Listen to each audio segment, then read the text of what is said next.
सबैलाई नमस्कार मेरो तर्फबाट। आज चाहिँ हामीहरू कुरा गर्नेछु आयो इक्जामको इन्ट्रान्सको तयारी कसरी गर्ने। तिमीहरू अहिले भर्खर 11मा या 12मा पढ्दै होला। अब 11मा पढ्दैछौ भने तिमीहरूले आयो इक्जामको बारेमा हेर्नुपर्छ। तिमीहरूले कम्प्युटर सब्जेक्ट लगेको छौ भनेपछि तिमीहरूले अब पक्कै नै इन्जिनियरिङ नै गर्ने होला हैन। 11मा अब म्यानेजमेन्ट कम्प्युटर लगाएको छौ या तिमीहरूले साइन्सबाट कम्प्युटर लगाएको छौ जे लगाएको छौ हैन। अब तिमीहरूले बायो लग्यो भने तिमीहरूले उता गर्न पाइन्छ नि त इन्जिनियरिङ। सो इन्जिनियरिङको लागि अब मेन कुरा भनेको यही हो।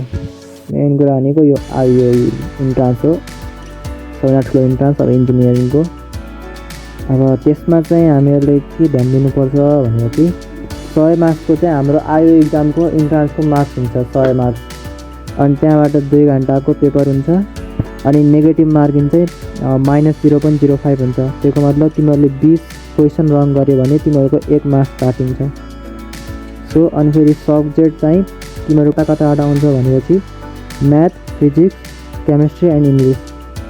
सो म्याथबाट 40 मार्क्स, अनि फिजिक्सबाट 30 मार्क्स, अनि केमिस्ट्रीबाट 20 मार्क्स र इङ्ग्लिसबाट 10 मार्क्स। टोटल 100 मार्क्सको हुन्छ। अनि 2 घन्टाको हुन्छ है पेपर।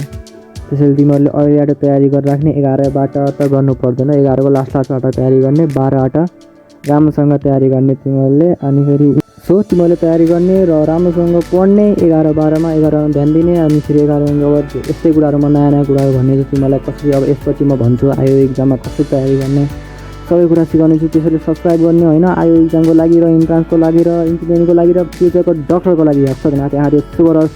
Thank you.